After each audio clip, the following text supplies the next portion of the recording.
Assalamu alaikum wa rahmatullah. Jama'a nesa ta zo kusa. Shin ko kana cikin waɗanda suke buƙatar siyan data a farashi mai sauƙi? Ko kuma kana cikin waɗanda suke buƙatar su fara kasuwancin siye da siyarwa na data su samu riba misali kamar yadda wayansu suke samun riba har na 2000 ko 5000 a rana, wanda ba ƙaramin ma'aikaci ba ne a wannan ƙasar ke samun wannan riba. Ba tare da ɓata lokaci ba, ku biyo ni, ku shiga ku buɗe browser ɗinku sai ku yi searching datapro.com.ng sai ku danna go.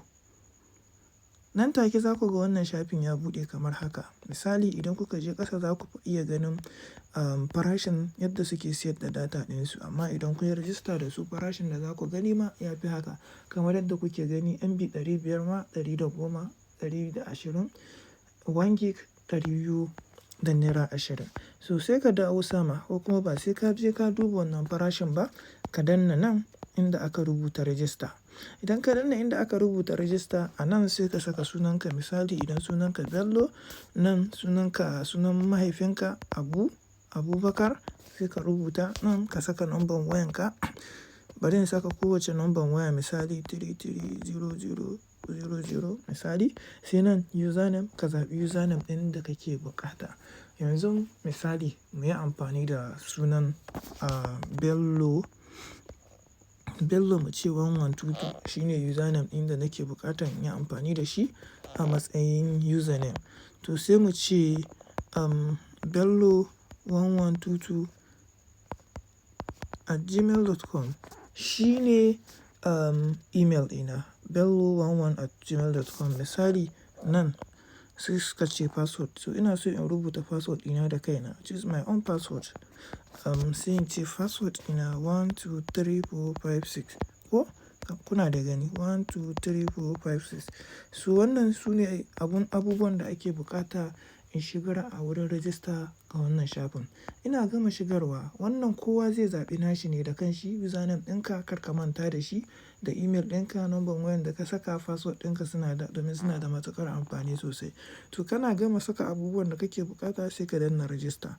Idan kana buƙatar wannan browser ɗin, idan ka dawo ta riƙe ma username ɗinka da password ɗinka ba sai ka ƙara saka ba, sai ka danna save password. So za ka ga ta yi ma save. Yanzu an ce ma congratulations, you have successfully registered to our website. Sai ku danna wannan close in. Bayan kun danna wannan close in, shafin zai ƙara loading.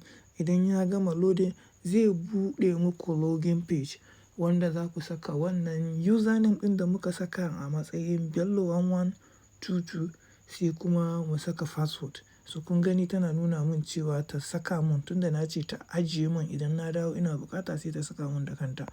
Kun gani ina taɓa face ID ɗina, kun ga kamar yadda na ce muku, kun gani ta yi login ɗina.